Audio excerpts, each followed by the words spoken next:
Hello, everyone.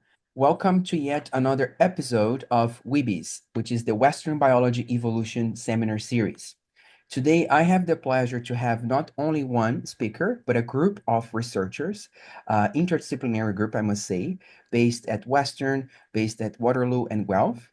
And today, they will be talking to us about their recent work titled Life at the Extremes, Maximally Divergent Microbes with Similar Genomic Signatures Linked to Extreme Environments. So this work has just been published at NAR, Genomics and Bioinformatics, and Dr. Lila Kari will give us the presentation, and then we're going to regroup during the Q&A. So Dr. Lila, thank you for being here with me today, and take it away. Thank you, and thank you for the invitation. It's a pleasure to share with you our latest findings. So this is a talk about the life at extremes and what it takes in order to be able to live and sometimes thrive in extreme conditions. So let me explain a little bit the terms here. So what do I mean by life? So we all know that we all evolved from the origin of life is supposed to be a hypothetical last universal common ancestor, and then through a combination over billions of years of mutations and selection, the life as we know it evolved.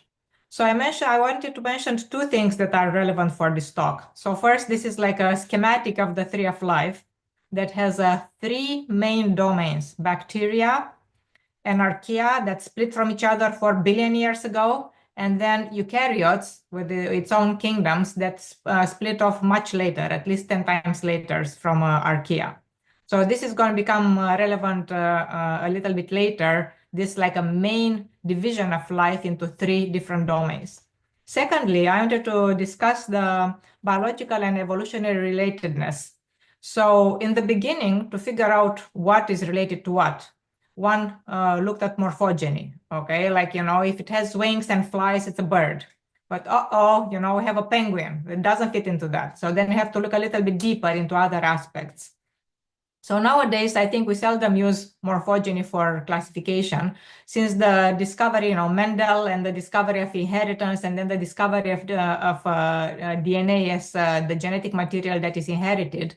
One uses DNA in order to determine species relatedness, because like my DNA comes half from my mother and half from my father, and then my mother's DNA comes from her parents and so on. So if you trace the DNA, basically we can trace the inheritance, and then we can build the tree of life as we know it. Currently, indeed, DNA-based techniques are used for most taxonomic classification. This is not our method, so I want to take just a moment to explain what that means. So usually what is used for taxonomic classification is gene alignment. For example, we as mammals have the gene lactase that help us digest milk. So let's say both the human and the chimpanzee have the gene lactase. They are sort of roughly the same size. And then you look at the differences, like what are the insertions, insertions, deletions, and substitutions between these two genes. So this gives you a little bit of a distance, which is like a genetic distance. And obviously, if you compute the same distance between like a human and a rabbit, there are going to be more differences in the lactase gene, the DNA segment that synthesizes the protein for lactase. And so we can have like a different distances, and this can help us to very accurately determine the degree of relatedness. So the degree of gene similarity based on gene alignment determines the degree of relatedness, which leads to a phylogenetic tree. So such methods have two problems, two limitations, I would say. Number one, of course, different genes are going to give slightly, different phylogenetic trees if you study these relations between two genes. So then you have to reconcile them and so on. And then secondly, obviously bacteria don't have the gene lactase. So it has limited applicability, and you can use it for some sort of a local phylogenetic trees, which then you have to merge into the big tree. So none of these are present in the alignment-free methods that I'm going to present, and I'm going to use to present my talk today. Okay, so that is life and the tree of life. Extremophiles. Okay, what are extremophiles? So extremophiles are organisms that live and indeed thrive in extreme environments where most other forms of life would die. What I mean by that is extreme temperature, acidity, high radiation, and so on. For example, you can find extremophiles living in sea ice or in mud volcanoes, so very low temperature in sea ice, very high temperature mud volcanoes, then hyperacidic lakes, and then in nuclear contaminated sites with high radiation and so on. So you find in place where you don't expect any life to live, either very low temperature or very high temperature or high radiation or high acidity. And these extremophiles live and indeed thrive there. So let me give you some examples of that. So this is an example of an archaeon. Remember the three domains of life: bacteria, archaea, eukaryotes. This is an archaeon, Pyrococcus furiosus, which was isolated for heated sediments on Volcano Island. Hint, hint, it's like a volcano island. There are volcanoes there. So this is a hyperthermophile. So it loves high temperatures. So indeed, its optimal growth temperature is 100 degrees Celsius. So this is not that it survives that, like some organisms sort of sporulate and they are able to withstand in extreme environments. But this one thrives in an extreme environment. So its name comes from Pyrococcus, which is a Greek for fireball, and furiosus, which is Latin, and it refers to its rapid swimming, because indeed it very furiously swims at 100 degrees Celsius. So this is its optimal growth temperature. This is an example of an extremophile. At the opposite extreme, you have Psychromonas ingrami, which is a bacterium, remember? Bacteria, archaea, eukaryotes. So this is a bacterium which was isolated from Arctic polar sea ice. This one is at the opposite extreme. It's a psychrophile. It lives the cold, and indeed its optimal growth temperature is -12 degrees Celsius. So, water freezes at 0. So this is the lowest recorded optimal growth temperature for an extremophile. So this is a psychrophile, and I wanted to give you 2 more examples. This is Picrophilus torridus. This is an archaeon, which is acidophile. So this was isolated in a hot spring in Hokkaido, Japan. It's acidophile, so lives in acid. So this lives in places where the pH is less than 0.5. And actually, its optimal growth temperature is 60 degrees Celsius. So actually, this is a polyextremophiles. So loves both super hot and super acid. So its name comes from picro, which is Greek for bitter, and torridus, which is Latin for hot. So it likes like a hot and bitter or acidic. And lastly, I wanted to show you Natromonos pharaonis. This guy here, they're nothing to look at, but they're very sturdy. So this was found in a salt lake, Zuf in Egypt, which is, and it is an alkalifile or a halophile because it thrives in extremely high salt concentration of pH of 11. So this is equivalent of 300 grams of salt per liter, so more than a cup of salt in 4 cups per 1 liter, which is similar to the salt content of the Dead Sea, which is called Dead Sea because nothing else lives there except perhaps extremophiles like this. So I wanted to give you these examples to give you an idea of how really extreme these conditions in which these extremophiles thrive. So now I wanted to talk a little about our methods. So we use some computer science methods in order to study these extremophiles. So first I wanted to point out, and I'm going to come to this later, that we didn't study all extremophiles. We only studied archaea and bacteria extremophiles, not multicellular extremophiles or plant extremophiles or something like that. So to study this, we studied DNA sequences. However, we studied a specific, very interesting visual representation of DNA sequences, which is called chaos game representation of DNA sequences, which was introduced by David Jeffrey in the 90s. So let me explain how this works. So to represent a DNA sequence, we use the square with the corners labels with the 4 DNA letters. Adenine, cytosine, guanine, and thymine. Since this is a ecology and evolutionary biology seminar, I don't think I have to explain that. So the visual representation is like that. We start plotting a picture with the center of the square. So I'm going to call it CGR representation from chaos game representation. So we start with the first pixel of the picture being the center of the square. Then to plot a given DNA sequence, we read it left to right. And for every letter that we read, we plot a new point in the middle between the current point and the corner labeled by the DNA letter that is being read. I think it's easier to do than to say. So, usually they say it's easier said than done. This time it's easier done than said. So let me show you how we plot the CGR of the DNA sequence A, C, G, C, T, G. So we start with the square with the corners labeled A, C, G, and T. The first pixel is the center of the square, and we start reading the sequence. So the first letter that we read is A. Therefore, we are going to plot the new pixel in the middle of the segment determined by the current pixel and the corner labeled with the letter that we read. So we should expect a pixel here. There it is in red. So this is the next pixel, so which becomes the current one.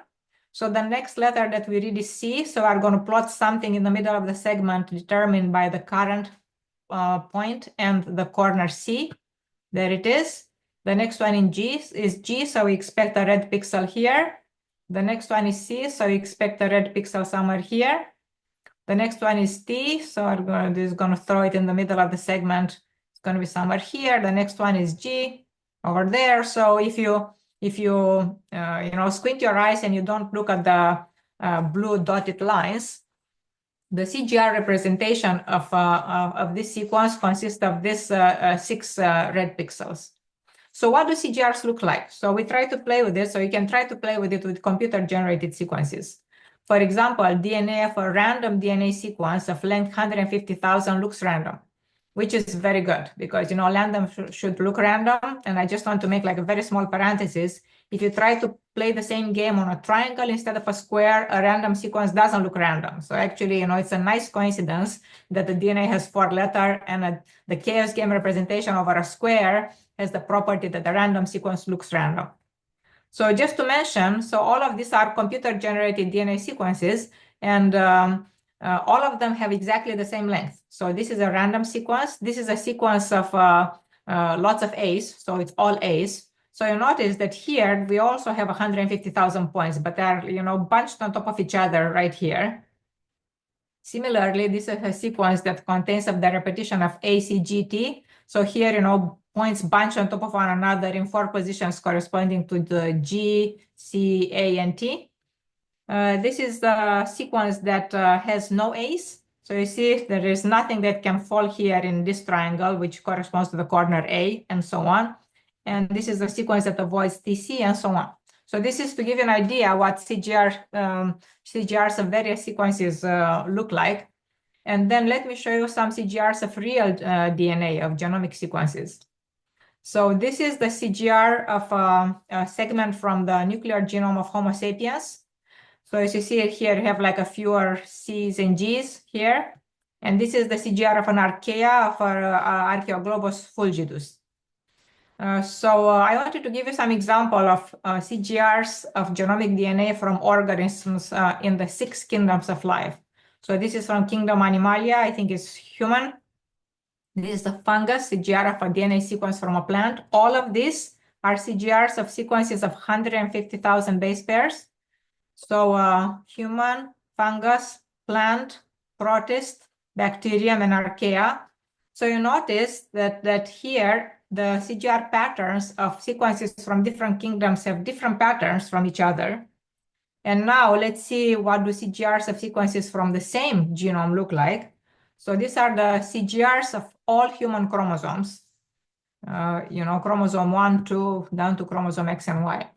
So you notice that there are 2 observations that we can make, that CGRs from different species, different realms of life look different, while CGRs of segments taken from the same genome, even though they have like different intensities, they have similar patterns.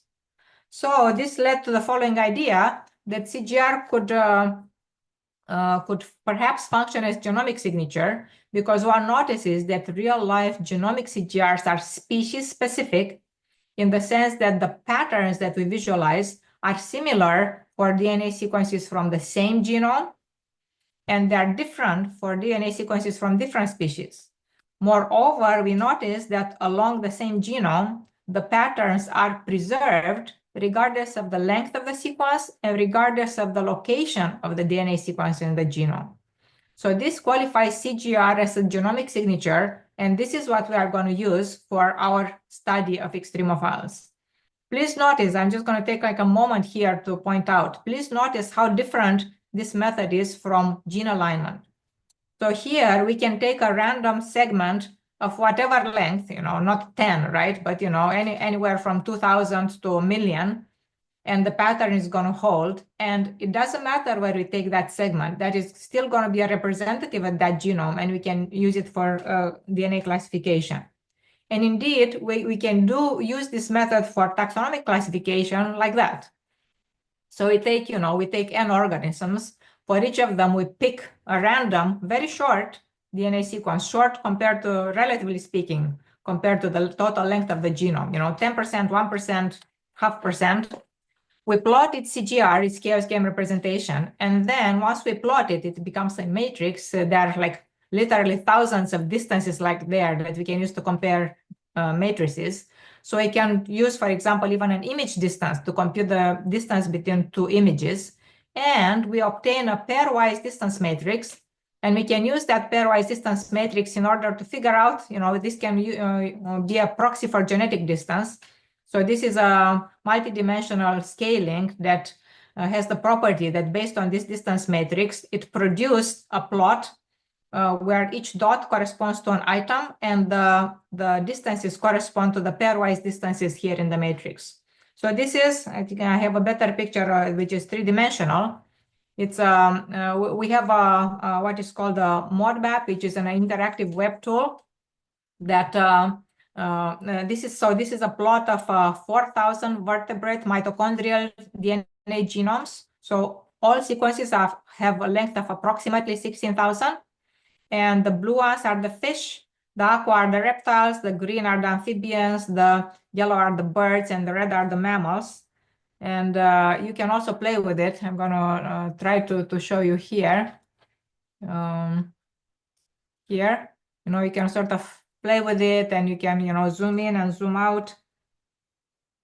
And you can rotate, and you can click on a point, and if you click on it, it tells you what it is. For example, you can also search. So this is Polypterus ornatipinus. This is this magenta here, which is somewhere in the between amphibians, between fish and reptiles, and you can Google it and notice that this is Polypterus ornatipinus, which actually is a fish with a primitive pair of lungs. No wonder it was they're mixed up with between reptiles and fishes, because you can also walk on land between a lake and another. So anyway, I just wanted to show you how we can use these distances between chaos game representation in order to have like a taxonomic classification based on short DNA sequences. So please note, like, what a powerful method this is. This is like a teensy-weensy piece of DNA, 16,000 base pairs, and and has nothing to do with like a genes, junk DNA, gene alignment, nothing like that. And still you can use it to have a more or less picture-perfect taxonomic classification of vertebrate. And indeed, this method has been used very successful for taxonomic classification. So before I talk a little bit more about our methods, I want to make like one more comment and sort of demystify a little bit this chaos game representation, because it looks magic, right? You see these patterns and look at it and you say, wow. So let me demystify it a little bit. So a k-mer, let's call a k-mer a DNA word of length k. Okay, there are 4 to the k possible distinct k-mers. And actually, if you look about how the CAGR is plotted, you realize that each k-mer falls into a particular grid cell. So let me explain what I mean. So think about how the CGR was plotted. So something that, ends with C, let's say this was the current point, a letter C, no matter where it is going to fall somewhere in this quadrant. Because no matter where it is, if you unite the current pixel with the corner C, it's going to throw you in this like a top left quadrant. And similarly, all the CCs are going to fall in here, all the GGs are going to fall in here, the CCGs are going to fall in here, and so on. You see what I mean? So first of all, you can change the resolution. This is human DNA and this is corn DNA. So this is K equals to 9 and this is K equals to 3. And actually, when you look at it, you know, like this picture corresponds to frequencies of the K-mers. For example, in this CGR of human here, we have this sequence, which is, I think, 150,000, I think. So it has 720 cc's. This is like a fainter one because it has only 25 of whatever K-mer was there. It has 817 AAAs. So this is at resolution K equals to 3, it looks like that. At resolution K equals to 9, looks like that. So you see what this CGR does, it's a very beautiful and instantly, you know, comprehensible simultaneous representation of all the K-mer frequency for a given K. So this simultaneously tell you that here you have, you know, you can identify very exactly what K-mer corresponds to what grid. So at a certain resolution, you can tell what is the frequency of this K-mer. So basically, it's simultaneous visualization of a K-mer frequency vector, okay? I just wanted to demystify this beautiful. It's still beautiful, but what it means, what this CGR means. Okay, so then let's go to how we use this method in order to study the taxonomic signal and the environment signal in extremophiles. So this is our hypothesis in our data set. So as a background, the traditional view, like widely held view, is that DNA exclusively contains ancestry, or in other words, phylogenetic information. Like, how could it be otherwise, right? So what does DNA tells you? It tells you, you know, it's half from your mother, half from your father, and so on to your ancestors, right? So it's the repository of ancestry information. So we had this crazy hypothesis, like I still don't know why we asked this question because it sounded so unlikely.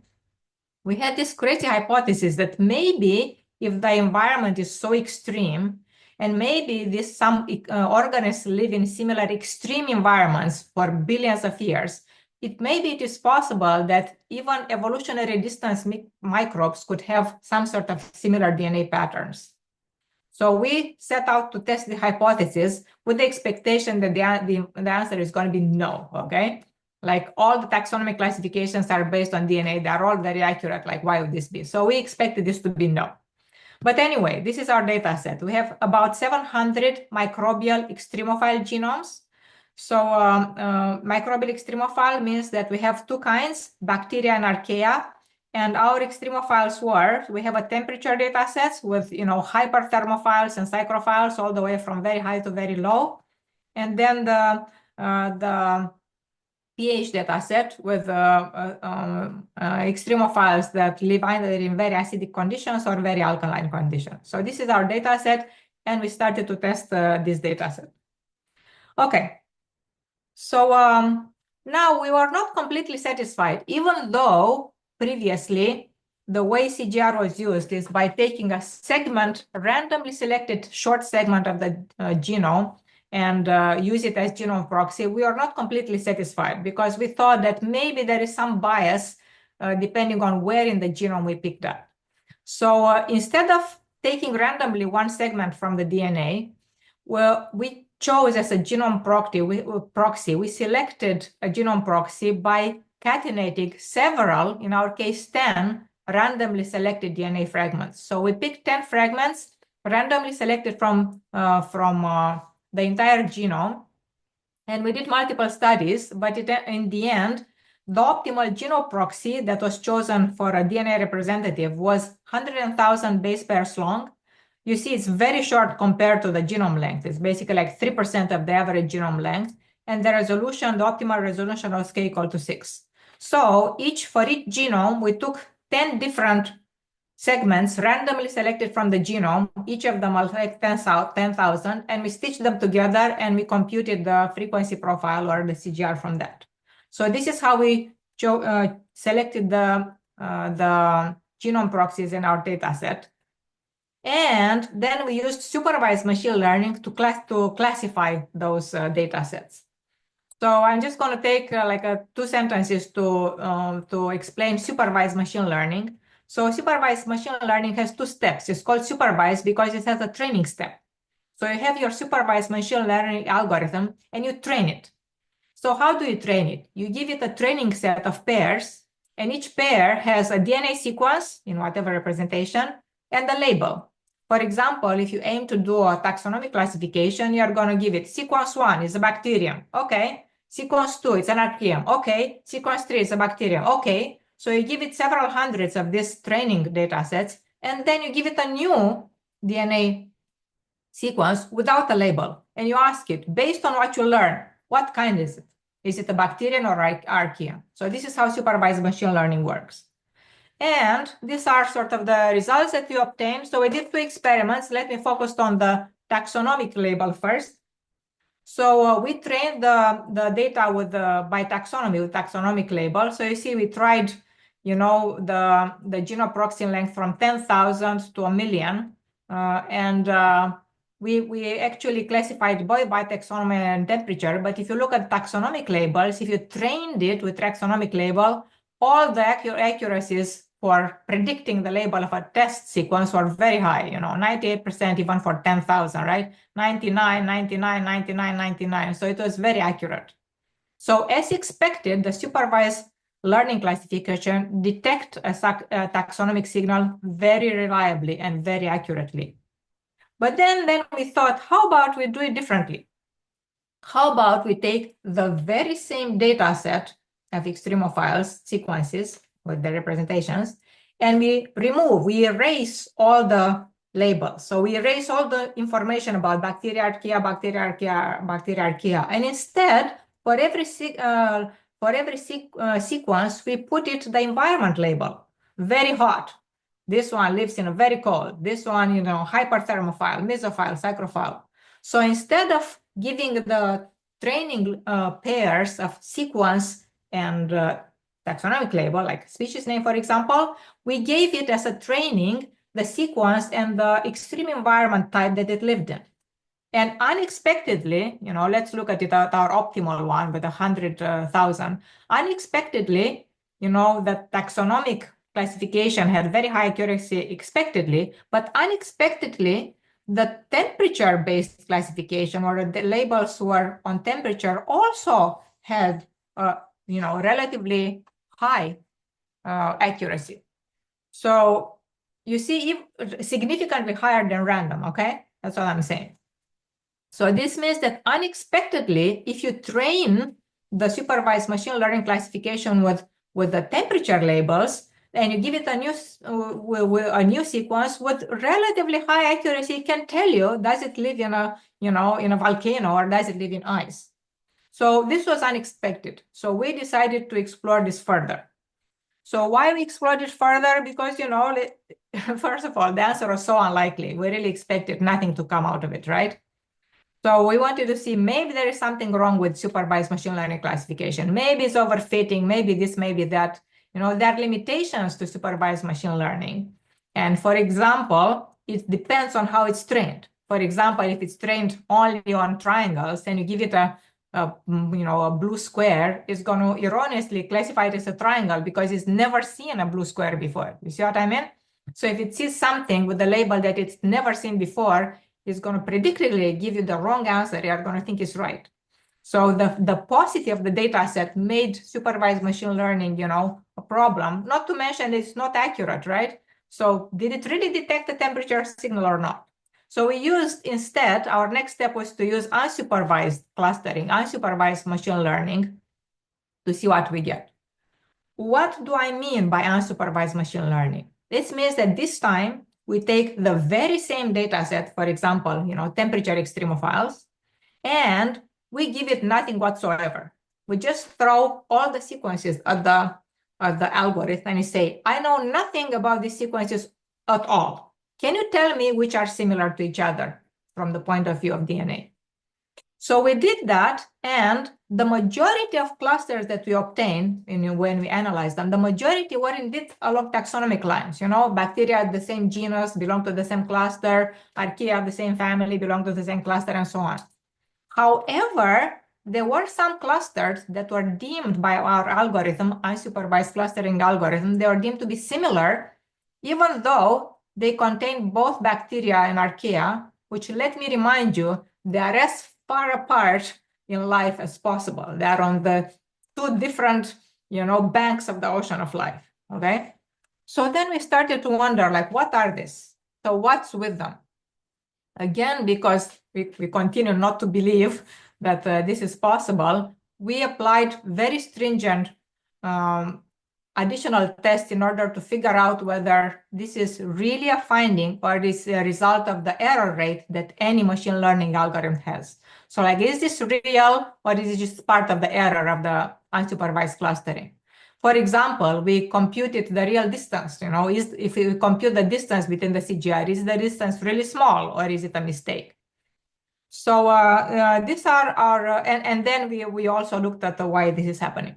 So these are our findings. So in the end, after we did, we took the bacteria archaea pairs that were identified by the unsupervised clustering, and we found 15 pairs that, they had a very small distance. You see how similar they are from each other, right? If you compute mathematically, the distance is going to be like very small here.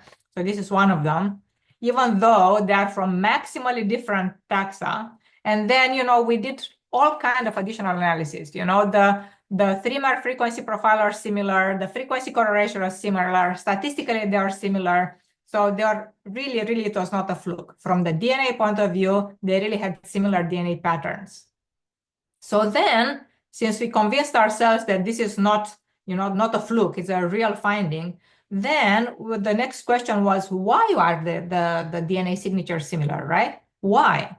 So the next step was to look at the biology side and see if there is anything in the environmental, in the environment of isolation that can explain the similarity.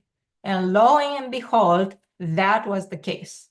So the bacteria archaeon pairs that had similar genomic signatures really were isolated from similar environments. They were either both hyperthermophilic or both, hyperacidic or both, whatever. They lived in the same type of extreme conditions. So this convinced us that there exists a DNA similarity that is caused by the environment. And let me give you our, how Times Magazine has the person of the year. Let me give you the two bacterium archaeon pairs of the year. So these are two of them. First one is Thermoanaerobacterium thermozaharolyticum, and the second one is archaeon Caldisfera lagunensis. They are both thermophiles and they are both acidophiles. So this, you see, these are polyextremophiles, and they have very similar DNA. Now, so this was, this was a smoking gun if I ever saw a smoking gun. Not only they are both thermophiles and acidophiles, they are isolated, they co-occur geographically. So they live not only in similar environments, in the same place physically.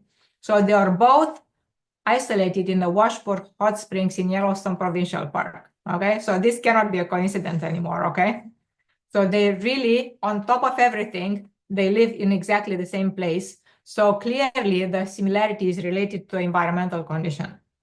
And let me give us our second, bacterium archaeon pair of the year. So this is an bacterium, Thermotoga petrophylla, and this is an archaeon, Geoglobus acetivorans. So they are both hyperthermophilic, so they live in very high temperatures. And look at the CGRs, look how similar they are. Please let me remind you that these two pictures should not have anything to do, any similarity whatsoever. We are talking about a bacterium and archaea.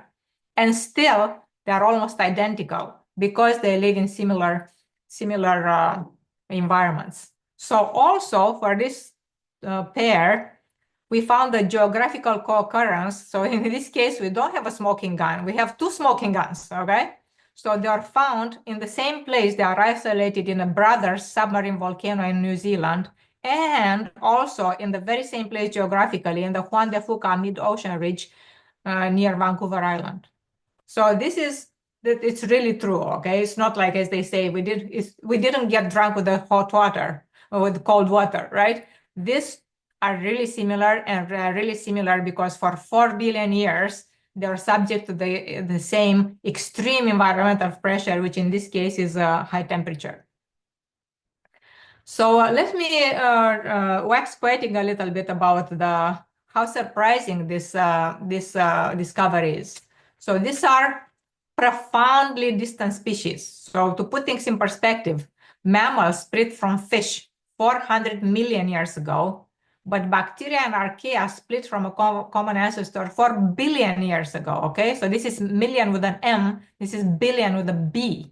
So this is like 10 times longer further back, right? So to remind you of this tree of life, here it is. It has 3 mega branches, bacteria, archaea, and then that split long time ago. And the difference between a hummingbird and a fungi is nothing compared with the difference in a bacteria and archaea. It's much, much, much, much smaller, as different as they look like. So this species, this bacteria and archaea, are so different from each other that there was no expectation whatsoever of genetic similarity between them. So any DNA similarity is startling. This is why I use like here a startling color, because we are really startled by this.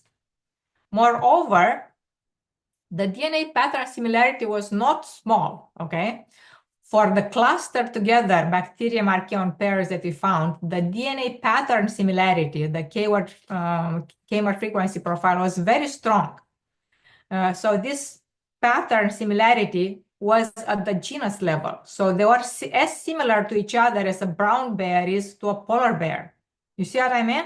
So just think about like how jaw-dropping it is. So it's like you have a brown bear and a polar bear, and instead of being grouped together, instead of having DNA similarity between them, instead they have the DNA similarity with something that is completely unrelated because they live in the same very hot or very cold environment, right?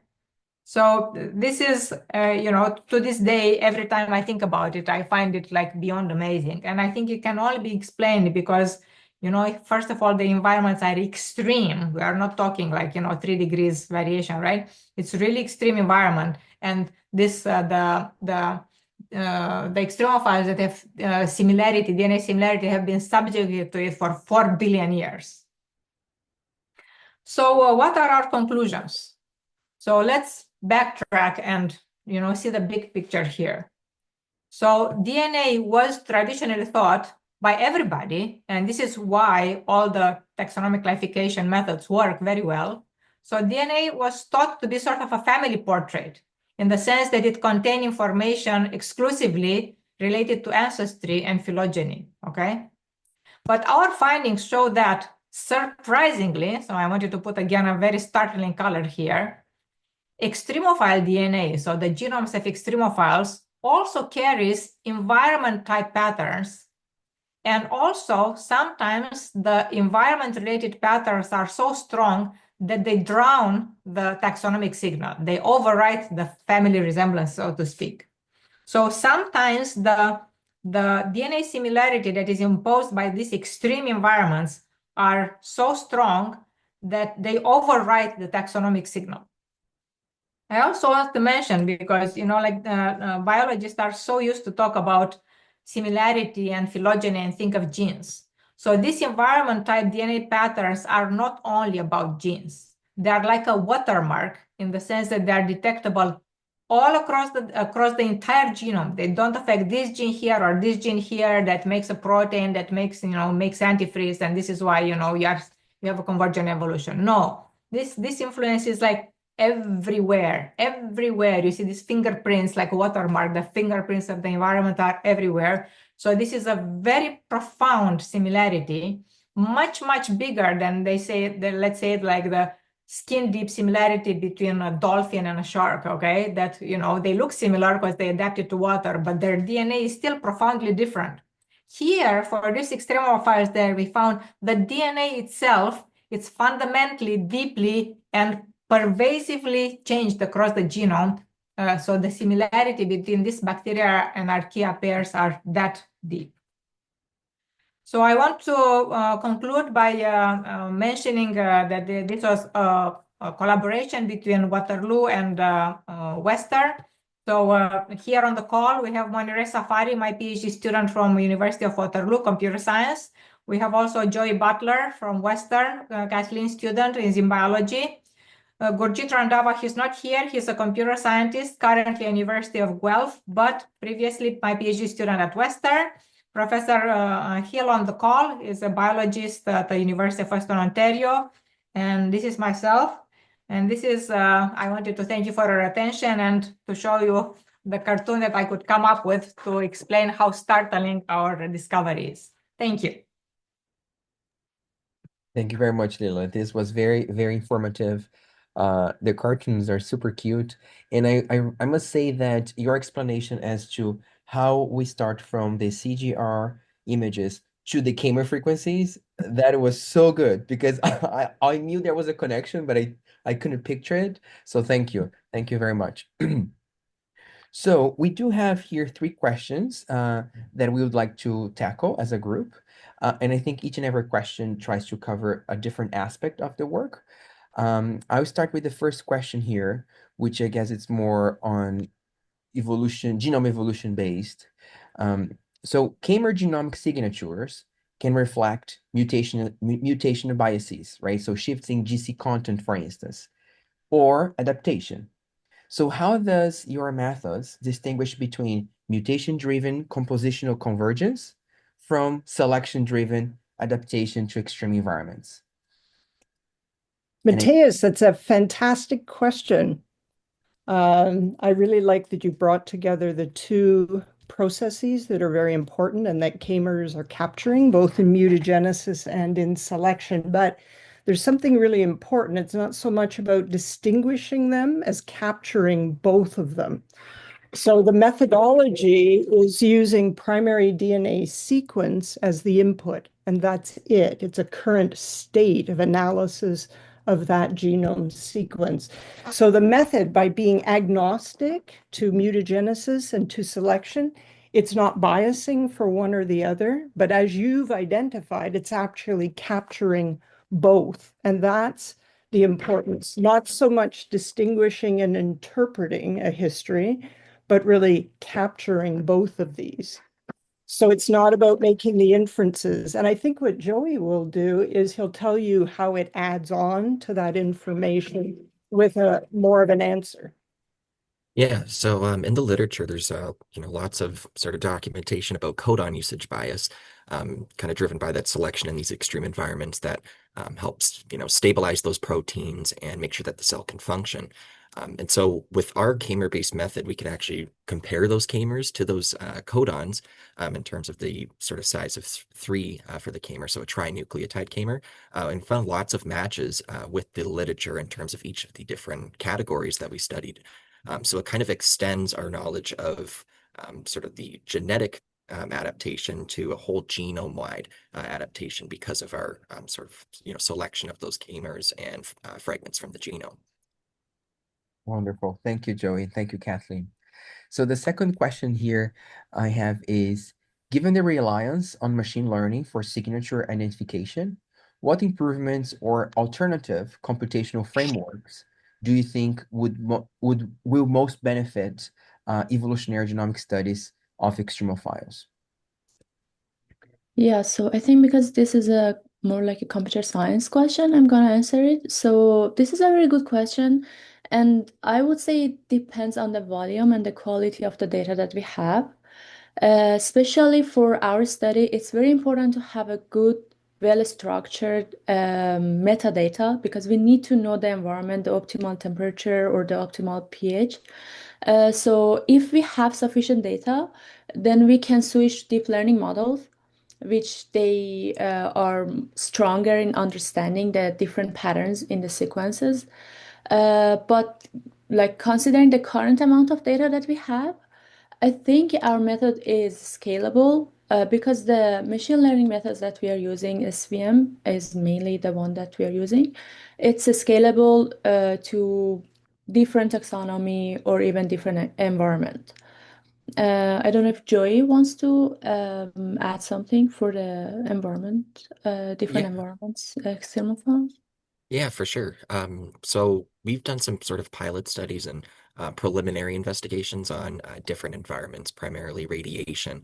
So we collected some metadata. There's a little sort of limitation on how much we could collect as of now, but comparing the sort of radio-adapted species to their evolutionary cousins. So kind of going to the taxonomic level of order, I believe, we sort of traced back and found extremophile or non-extremophiles that are taxonomically related, but we were able to parse apart the two sort of categories based on that radio adapted or non-radio adapted. So it appears that our technique is scalable with other sort of extreme environments, and we're sort of adding to that list, adding in environments like salinity, so extreme salt concentration, as well as endoliths which actually live inside of a rock. As well as pressure in those deep sea environments. So adding in those parameters and sort of growing how many environments that we're looking at. Wonderful, thank you.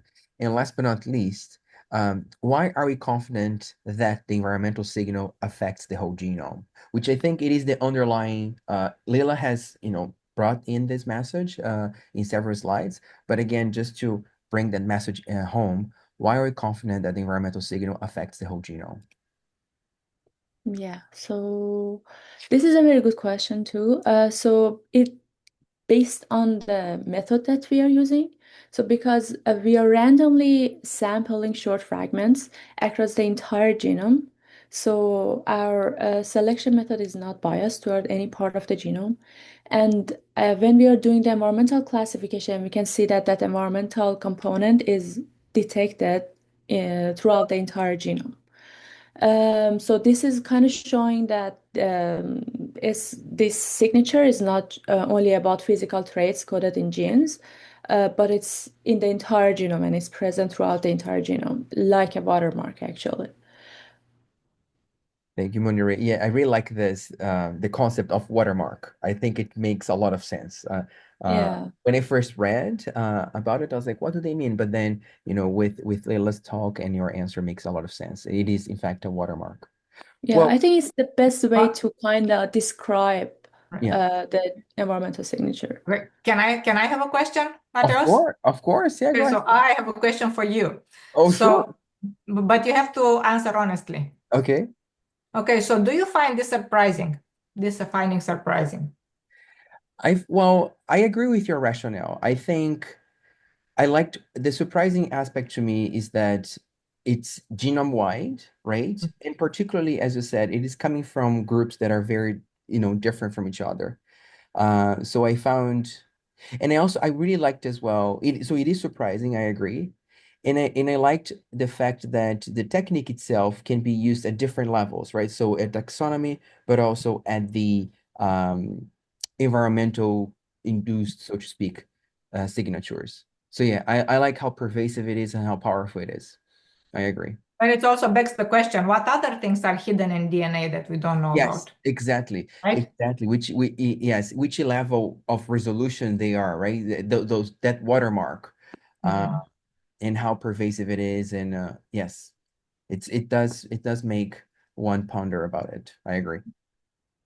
Thank you very much, everybody. I think this was very insightful, certainly enriching as well. I really liked the group activity, so to speak. So thank you for taking the time to be here with me today, and I'm pretty sure the talk will attract attention from lots of folks. Okay, so thank you, everybody. I will stop the Thank recording you. now.